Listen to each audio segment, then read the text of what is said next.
श्रिय शब्द का क्या अर्थ है? तो श्रिय शब्द का क्या अर्थ है दोस्तों? तो जो ऑप्शन हमारा है दोस्तों, लक्ष्मी है क्या, धन है क्या, पैसा है क्या या फिर विद्या है।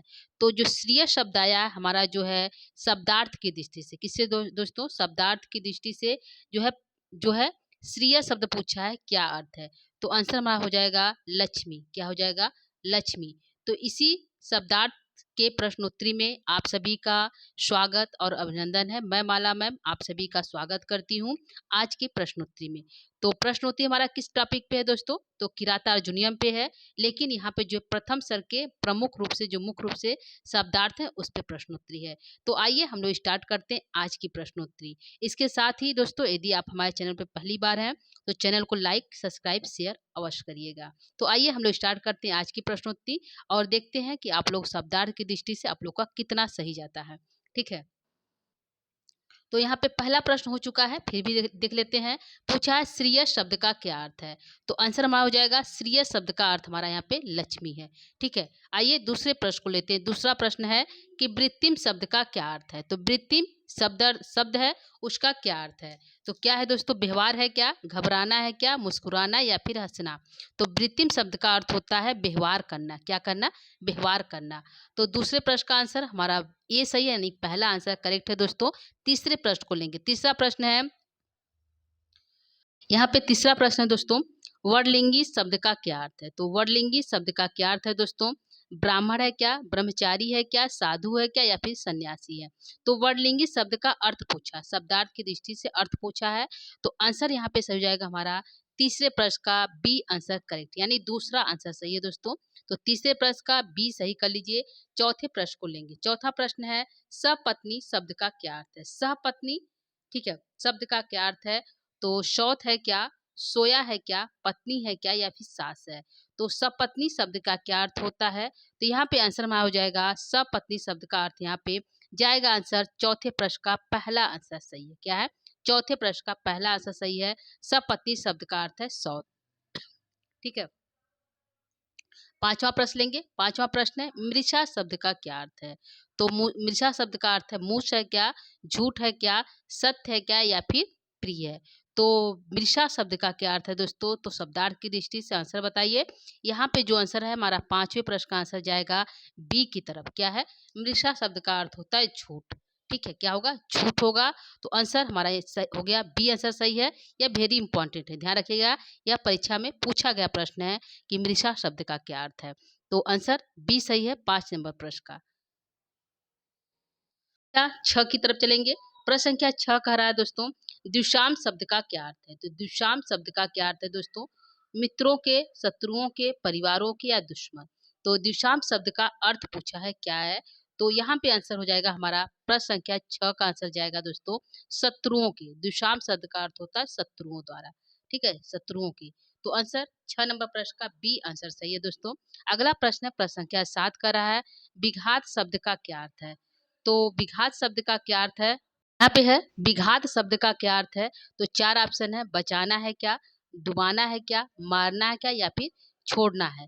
तो विघात शब्द का क्या अर्थ है। यहाँ पे जो है शब्दार्थ की दृष्टि से आंसर क्या सही जाएगा। तो विघात शब्द का अर्थ होता है मारना। क्या होगा? मारना। तो यहाँ पे आंसर सही हो गया दोस्तों। प्रश्न संख्या 7 का आंसर है सी सही है। ठीक है, तो प्रश्न संख्या 7 का सही कर लीजिए। अगला प्रश्न है प्रश्न संख्या 8 की तरफ चलेंगे। प्रश्न संख्या 8 है रहस्य शब्द का क्या अर्थ है। ध्यान रखिएगा दोस्तों, सारे प्रश्न जो है शब्दार्थ से है। ठीक है, तो रहस्य शब्द का क्या अर्थ है दोस्तों? एकांत में, मेला में, शहर में या जंगल में। तो आंसर को लेंगे। यहाँ पे रहस्य शब्द का अर्थ है दोस्तों एकांत में। क्या है? एकांत में। आंसर हमारा ए सही है 8 नंबर प्रश्न का। प्रश्न संख्या 9 की तरफ चलेंगे दोस्तों। प्रश्न संख्या 9 को लेंगे।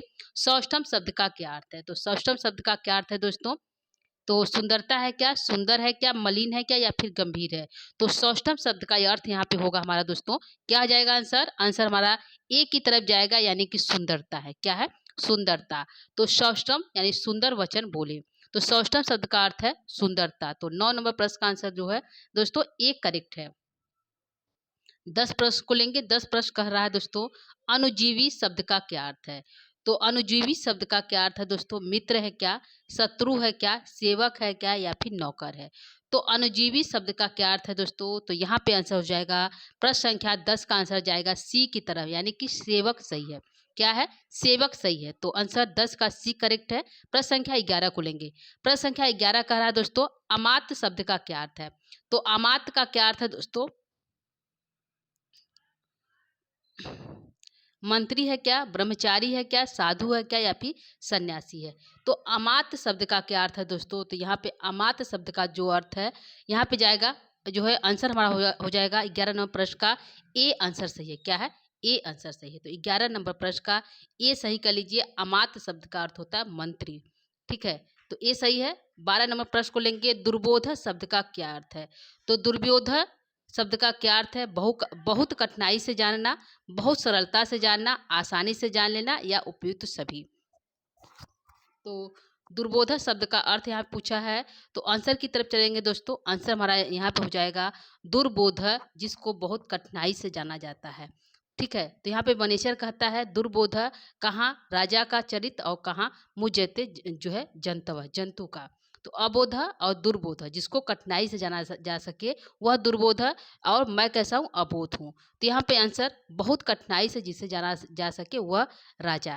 तो यहाँ पे आंसर ये सही है। दुर्बोध शब्द का क्या अर्थ पूछा है? तो बहुत कठिनाई से। ठीक है, आंसर जो है 12 नंबर प्रश्न का ए आंसर सही है दोस्तों। अगला प्रश्न है प्रश्न संख्या 13। 13 का रहा निगूढ़म शब्द का क्या अर्थ है? ठीक है, तो गुप्त यानी छुपा हुआ, खुला यानी खुला हुआ, दिखाई न देना यानी छुपा हुआ। तो यहाँ पे जो आंसर क्या सही जाएगा दोस्तों? ए बी दोनों सही है, या फिर ए या बी या सी सही है।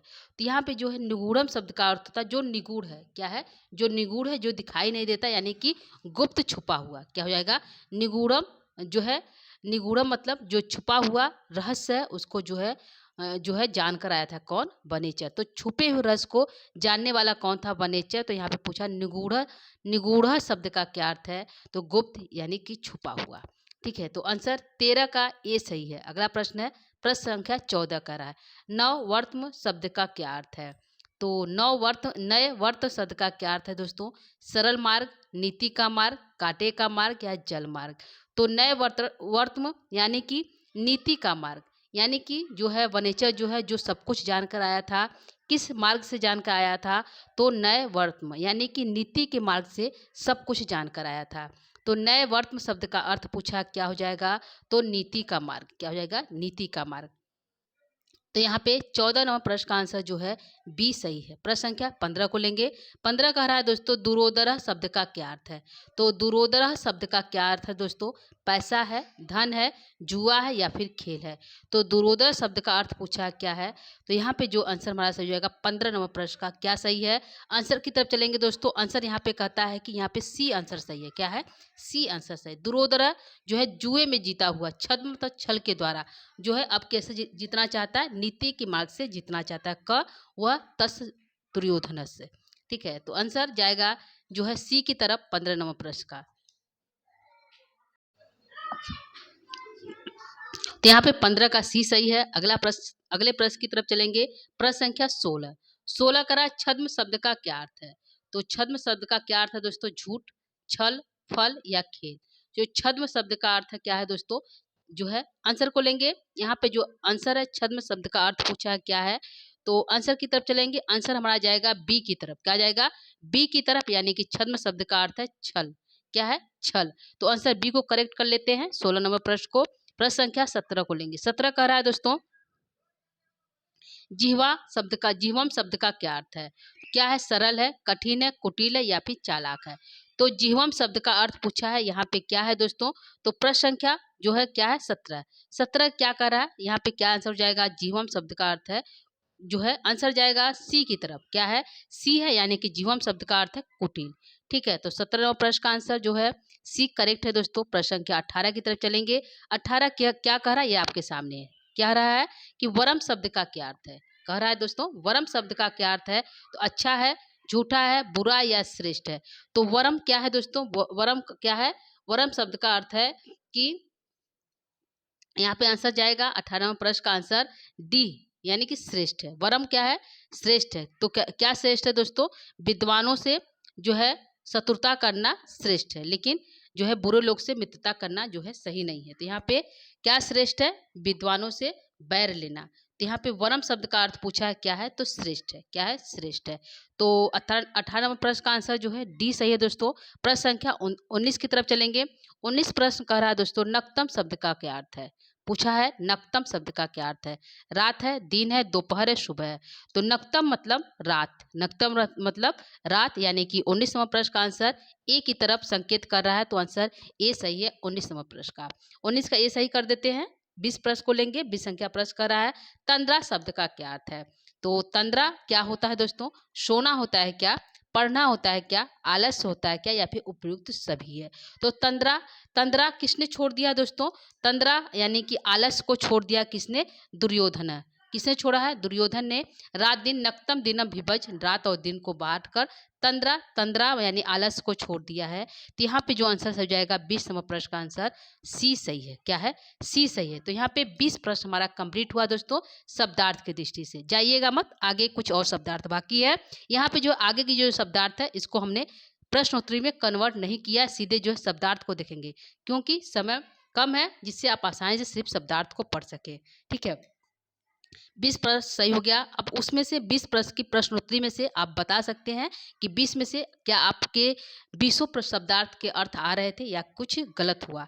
ठीक है, तो आप कमेंट बॉक्स के माध्यम से इसको हम जो है बता सकते हैं कि 20 का 20 सही हुआ या फिर 19 18 क्या सही हुआ। ठीक है, तो मैसेज का जो है आंसर जरूर दीजिएगा।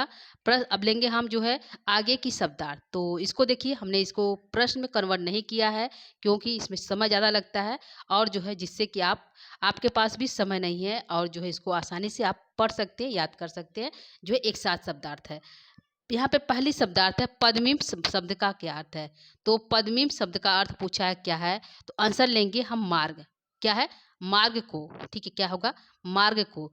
तो जो है पद्मी शब्द का अर्थ पूछेगा तो होगा हमारा मार्ग।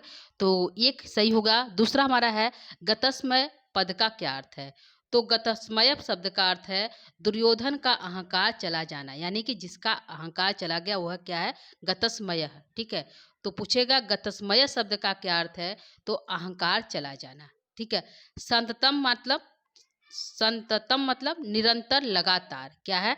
यह जो है दुर्योधन जो दिखा रहा था कि वह शांत कर रहा है, यज्ञ कर रहा है, जो अपने मित्रों को दान दे रहा है, अनुचरों को, तो यह कैसा कर रहा था? संततम, लगातार कर रहा है, यानी कि निरंतर। लगातार यानी कि निरंतर भी या लगातार भी कह सकते हैं। इसका होगा संततम मतलब लगातार या निरंतर। तो जो है शब्दार्थ है संततम शब्द का क्या अर्थ है? निरंतर या लगातार। अगला है सुहृदयम। सुहृदय यानी कि सुहृदय मतलब जो उसके सु मतलब सुंदर, जो हृदय के पास हो। तो सुहृदय का क्या अर्थ होता है?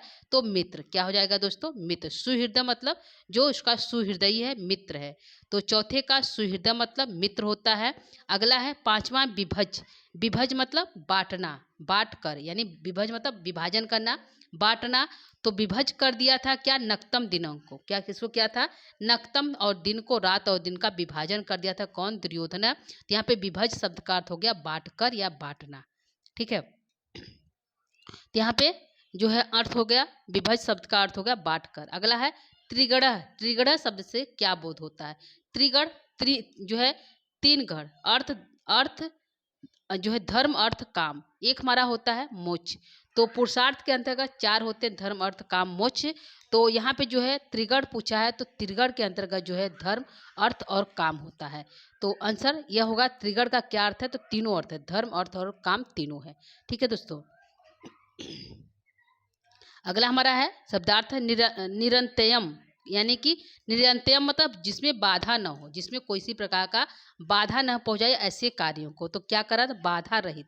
निरंतयम मतलब बाधा रहित। तो यहाँ पे शब्दार्थ हो जाएगा बाधा रहित। अगला है साम, यानी कि जो वनेचर दान दे रहा था वो कैसे दे रहा था? साम के द्वारा दे रहा था, यानी साम मतलब मधुर वचन के द्वारा जो है दान दे रहा था।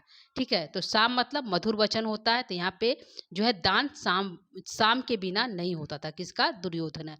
तो साम मतलब मधुर वचन। वसु मतलब, वसु मतलब धन। क्या हो जाएगा? वसु मतलब धन होता है। ठीक है, यहाँ पे है 10 नंबर का है मन्युना। मन्युना मतलब क्रोध होता है। वेरी इंपॉर्टेंट है दोस्तों, ध्यान रखिएगा। मन्युना मतलब क्रोध होता है। यहाँ पे मनुना मतलब जो है द्रौपदी जो है युधिष्ठिर के क्रोध को बढ़ा रही है। तो यहाँ पे मनुना एक है, यह जो है दुर्योधन के लिए आया था, लेकिन अर्थ पूछा है तो मनुना शब्द का अर्थ होता है क्रोध। क्या हो जाएगा? क्रोध। अगला हमारा है धर्म विप्लव, यानी कि क्रोध को छोड़कर उसने क्या किया? धर्म विप्लव, जो धर्म का अतिक्रमण कर, यानी कि जो धर्म को हानि पहुंचा रहा था उसको क्या कर रहा था? दंड दे रहा था। किससे? क्रोध को त्याग कर। तो धर्म विप्लव क्या है? धर्म का अतिक्रमण हो जाना। धर्म को धर्म धर्म को बहुत अधिक बढ़ जाने पर क्या कर रहा था? दंड नीति से उसको जो है दंड दे रहा था। तो यहाँ पे धर्म विप्लव मतलब धर्म का अतिक्रमण जहाँ हो जाना, बहुत अधिक अधर्म हो जाना। ठीक है। अगला है परेतरान। परेतरान मतलब चारों तरफ। क्या है? चारों तरफ। तो परेतरान मतलब शत्रुओं से इतर जो मित्र होते, परेतरान जो शत्रुओं से इतर, यानी जो मित्र हमारे हैं, जो शत्रुओं के मित्र यानी वह उसके दोस्त हुए, तो वह जो है चारों तरफ अपने जो है परेतरान मतलब ऐसे मित्रों को लगा रखा है। ठीक है। तो परित्राण मतलब इस शत्रुओं से इतर जो मित्र होते हैं उसको क्या किया? नियुक्त कर दिया अपनी रक्षा पंक्ति में। ठीक है। तो परित्राण मतलब शत्रुओं के इतर यानी मित्र। अगला है अयुग्म छद। तो अयुग्म छद क्या है? तो यह एक प्रकार का सप्तपद है, यानी कि एक गंध है जो है। तो इसकी तुलना किससे की गई है दोस्तों? सप्तपद से। हाथी के मद जो गिरता उससे जो है उसके गंध को जो है सप्तपद से तुलना की गई है। तो यहाँ पे पूछा शब्दार्थ, अयुग्म छद्म शब्द का अर्थ होता है सप्तपद।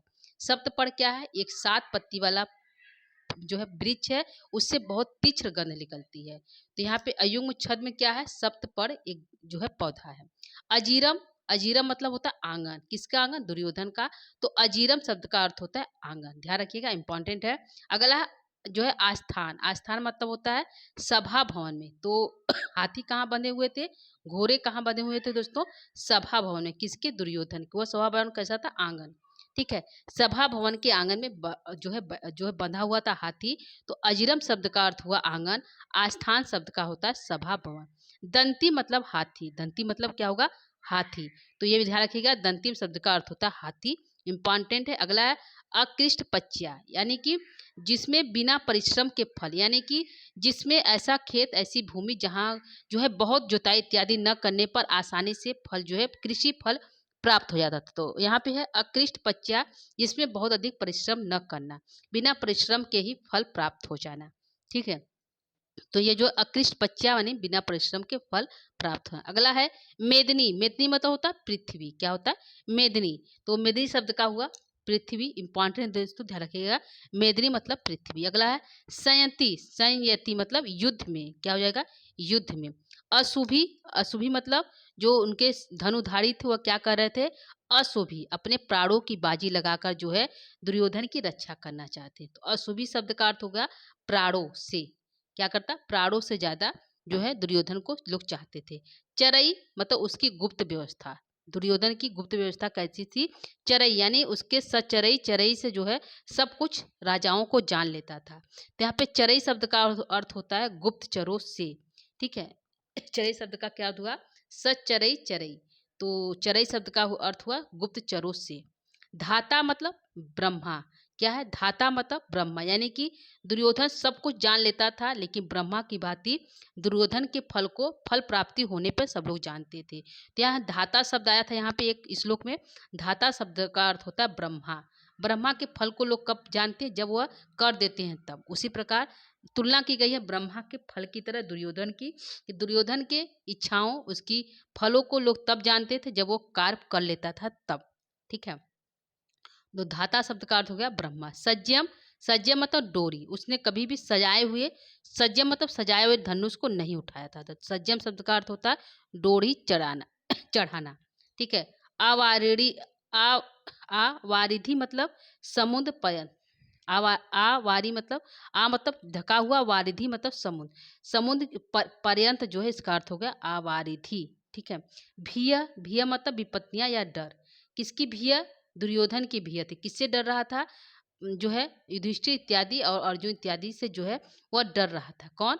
दुर्योधन। तो भिय का है, भिय मतलब विपत्ति, आने वाली विपत्तियों से दुर्योधन जो रहा था, डर रहा था। तो भिय शब्द का अर्थ हो गया विपत्तियां। दुरंता मतलब दुखदाई। क्या था? दुखदाई था। आखंड सोनू। यहाँ पे दिया दोस्तों आखंड सोनू शब्द का क्या अर्थ हुआ? तो अर्जुन है। क्या है? अर्जुन। आखंड मतलब आखंडल मतलब इंद्र होता है। सोनू मतलब पुत्र, उसका पुत्र कौन है? तो अर्जुन है। एक दूसरा अर्थ होता है आखंडल सोनू, मतलब सोनू मतलब छोटा भाई, तो इंद्र का छोटा भाई कौन? विष्णु। तो दो अर्थ यहाँ पे इस श्लोक में, इस शब्दार्थ में दो अर्थ है। तो एक हो गया अर्जुन, तो आप इसको अर्जुन को ज़्यादा मान्यता तो अर्जुन को करेक्ट करिएगा। अगला है कृष्णा। कृष्णा शब्द का अर्थ होता है द्रौपदी। क्या हो जाएगा? द्रौपदी।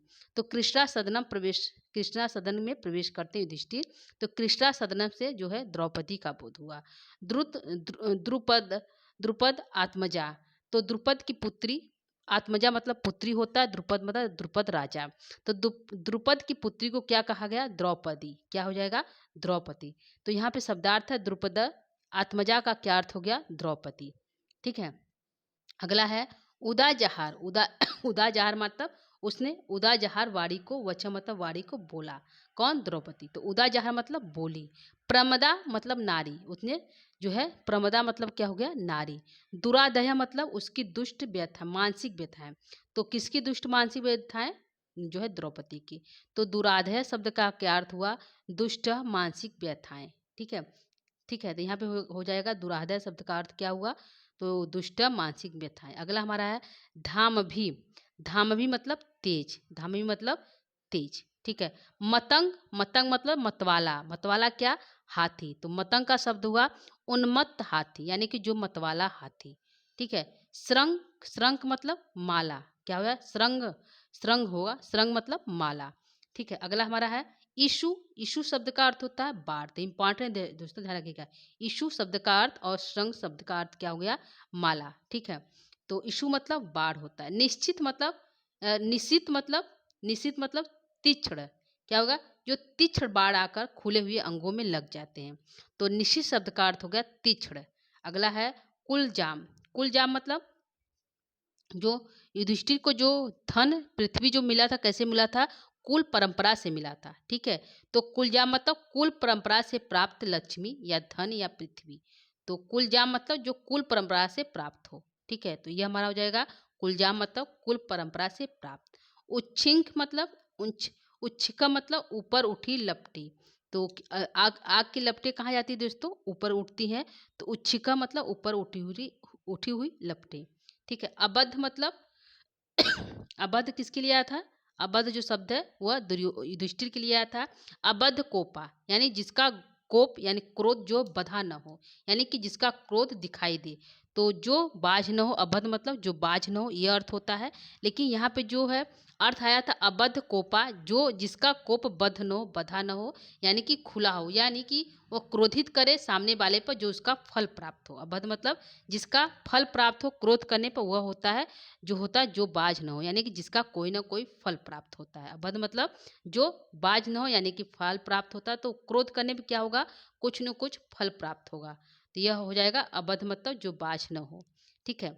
अगला अमर शून्य मतलब क्रोध रहित, यानी कि जिसको क्रोध क्रोध आता ही नहीं। शून्य मतलब जो बेकार, उसमें क्रोध है ही नहीं। अमर मतलब जो शून्य है, जिसका क्रोध एकदम शून्य है, मतलब कि उससे कुछ कितना भी कहा जाए उसको क्रोध आता ही नहीं। तो अमर शून्य कौन? क्रोध है। क्या हो जाएगा? क्रोध रहित। विदुषा मतलब शत्रु। विदुषा मतलब क्या हो जाएगा? शत्रु। तो यह सही है। अगला है परिभ्रमण।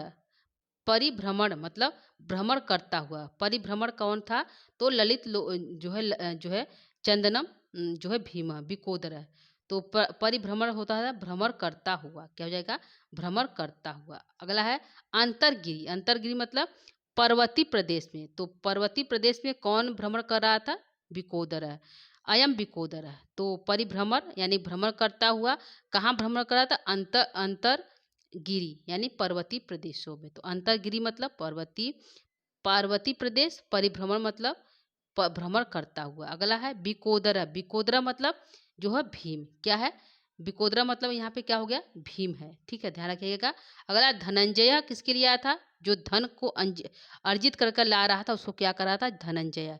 तो धनंजय शब्द किसके लिए आया था? अर्जुन के लिए आया था। क्यों हुआ था दोस्तों? क्योंकि अर्जुन जो है कुरु प्रदेश यानी उत्तर कुरु प्रदेश को जीत कर युधिष्ठिर के लिए बहुत अधिक धन लाता था, इसलिए उसका क्या नाम था? धनंजय पड़ा। और जो है अब इस समय क्या ला रहा था? जो है वल्कल वस्त्र। ठीक है। तो यहाँ पे धनंजय शब्द का क्या अर्थ हुआ? तो अर्जुन के लिए। अगला है अकुप। अकुप मतलब कैसा धन ला रहा था अर्जुन? बहुमूल्य धन यानी सोना, चांदी, रत्न, जवाहरात इत्यादि ला रहा था। तो अकुप मतलब जो बहुमूल्य धन हो, ऐसे धनों को ला रहा था। तो अकुप शब्द का क्या अर्थ हो गया? बहुमूल्य धन। अगला है वाशव। वाशव शब्द का अर्थ हुआ अर्जुन। तो यहाँ पे वाशव शब्द का अर्थ हुआ अर्जुन, लेकिन जो लाइन है वाष्मो वाष्मो पम पम यानी कि जो इंद्र का पुत्र हो यानी कि अर्जुन। ठीक है, इसमें दोनों है। वाशव इसमें विच्छेद कर दिया गया तो इंद्र हो गया। वाशवो पमः यानी कि जो इंद्र का पुत्र है वह कौन है? अर्जुन है। ठीक है, तो दोनों का हो गया। लाइन पंक्ति ये है। ठीक है, लेकिन यहाँ विच्छेद कर दिया गया तो वाशव शब्द का अर्थ हुआ इंद्र और उपम मह मतलब जो इंद्र का पुत्र हो। ठीक है, तो यहाँ पे हो गया अर्जुन हो गया 49 का। अगला हमारा है 50। वल्कल वांसांसी मतलब जो वृक्षों के छाल के वस्त्र यानी कि जो केला इत्यादि के जो वृक्ष होते हैं उसके छाल के जो वस्त्र होते पहने जाते हैं उसको क्या कहलाता है?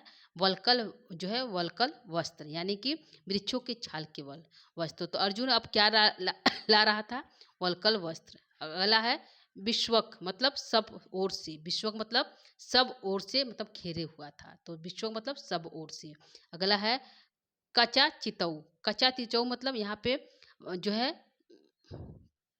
नकुल और सहदेव के बालों के लिए कहा गया था। किसके लिए? बालों से जो है बालों से व्याप्त। कदा चितऊ मतलब बालों से व्याप्त, यहाँ पे है बालों से व्याप्त। तो कदा चितऊ कौन था? नकुल और सहदेव। उसके बाल कैसे थे? बहुत सुंदर थे। तो कचा चितऊ शब्द जो आया था बालों से व्याप्त कौन थे? नकुल और सहदेव। ठीक, यमऊ यमऊ मतलब नकुल और सहदेव। ठीक है, तो कच्चा चितऊ शब्द का क्या अर्थ है? बालों से व्याप्त। अगला अग। अग मतलब पर्वत होता है दोस्तों, सभी को पता है। अगला कठनी जो है कठनी शब्द का क्या अर्थ होता है? कठोर। ठीक है, कठनी शब्द का क्या अर्थ है दोस्तों? कठोर। ठीक है, आधी मतलब जो है मानसिक व्यथाएं को क्या कहा जाता है? आधी। ठीक है, व्याधि जो शारीरिक व्यथाएं, आधी मतलब मानसिक व्यथाएं। अगला धिय। धिय मतलब बुद्धि। धिय मतलब बुद्धि को। ठीक है, क्या हो जाएगा? बुद्धि को। अगला हमारा है अदभ्र। अदभ्र दर्भास। अदर्भ दर्भाम यानी कुशों से व्याप्त। तो युधिष्ठिर कहाँ सो रहे थे? कुशों से व्याप्त जो है शैया पे सो रहे थे। तो अदर्भ जो है अदर्भ दर्भान यानी कुशों से व्याप्त था। तो उस अदर्भ अदर्भ दर्भान को कौन खा जा रहे थे? जो है सियारियाँ इत्यादि जो है उसको पशु इत्यादि जो है खा जा रहे थे। तो यहाँ पे जो है सिवा रुतई यानी कि पहले युधिष्ठिर जो है अच्छे अच्छे बाजा मृदंग इत्यादि से जो है जगते थे, अब कैसे जाग रहे हैं? सिवा रुतई यानी कि सियारिन यानी श्रृंगालियों के आवाज करने से जो है युधिष्ठिर उठ रहे हैं। तो यहाँ पे सिवा रुतई शब्द का क्या अर्थ है? श्रृंगालियों यानी जो है सियारिन की ध्वनि आवाज। ठीक है, अगला है अशिव। पहले शिव वचन यानी मांगलिक वचन होते थे, अब कैसा हो रहा? अशिव जो अमंगल वचन यानी कि जो सियारिन के जो आवाज होते हैं उसको क्या कहा जाता है? कि यह अमंगल शब्द है, अमंगल ध्वनि है। ठीक है, तो अशिव यानी अमंगल ध्वनि को सुनकर जो है युधिष्ठिर जग रहे थे, और जो पहले जो है मंगल ध्वनि को सुनकर जग रहे थे। यहाँ पे शिवा रतई जो सियारियाँ यानी कि श्रृंगालियों के ध्वनि को सुनकर उठ रहे हैं, और वह ध्वनि कैसी है? अशिव है यानी अमंगल है। तो अशिव मतलब अमंगल और शिवा रुतई मतलब सियारियों के ध्वनि। अगला है वपु। वपु मतलब शरीर। क्या है? वपु शब्द का अर्थ हो गया शरीर। द्विजाति शेषण यानी कि द्विजाति जो ब्राह्मणों इत्यादि के खाने के बाद जो है भोजन को खाते थे। पहले जो है दृष्टि जो है जो ब्राह्मण उनके घर खा लेते थे, तो जो भोजन बचा हुआ था उसको खाकर जो है वह हष्ट पुष्ट थे। और अब क्या खा रहे हैं? अब कंद मूल इत्यादि खा रहे हैं। तो द्विजाति शेषण मतलब ब्राह्मणों के भोजन के पश्चात बचे हुए भोजन को खाना। और यहाँ पे है बहिर्शाम मतलब कुशों से। बहिर्शाम मतलब कुशों से। तो ये हमारा शब्दार्थ था दोस्तों। मुख्य जो शब्दार्थ था जो इम्पॉर्टेंट है उसी को लाया गया है दोस्तों, ध्यान रखिएगा। यहाँ पे 62 जो है शब्दार्थ लाया गया है और प्रश्नोत्तरी के माध्यम से 20 था। ठीक है, यानी कि कुल 82 शब्दार्थ यहाँ पे जो है प्रस्तुत किया गया। तो यह सभी शब्दार्थ दोस्तों प्रथम सर्ग से थे और किराता अर्जुनियम से थे। ठीक है, तो ध्यान रखिएगा किराता अर्जुनियम से जो है सभी शब्दार्थ कंप्लीट हो गए हैं, जो परीक्षा की दृष्टि से इम्पॉर्टेंट था। तो आप इसको पढ़ सकते हैं, नोट भी कर सकते हैं, जिससे कि आप परीक्षा के समय आसानी से इसको एक बार देख सकें। ठीक है, तो यह हमारा हो गया जो है प्रमुख शब्दार्थ और जो है प्रश्न उत्तरी 20 था। ठीक है, तो दोस्तों आज की कक्षा को यहीं पे हम समाप्त करेंगे। कक्षा कैसा लगा यानी जो है प्रश्नोत्तरी आज की कैसी लगी ज़रूर बताइएगा जो है कमेंट बॉक्स के माध्यम से। और दोस्तों आप चैनल को ज़रूर अपने दोस्तों तक पहुँचाइए जिससे कि जो है उन्हें भी जो है इस शब्दार्थ इत्यादि कक्षाओं को आसानी से प्राप्त हो सके। ठीक है। तो यह हमारा हो गया आज की प्रश्नोत्तरी। तो यहाँ पे 20 प्रश्न हुआ और 62 शब्दार्थ। तो आज के लिए इतना ही करेंगे दोस्तों। कल जो है आगे के हमारे जो है कुछ श्लोक से प्रश्नोत्तरी बाकी है तो उसको जो है पुनः लेकर उपस्थित होंगे दोस्तों। तब तक के लिए आप सभी को शुभ रात्रि। नमो नमः। नमः संस्कृताय। दोस्तों धन्यवाद।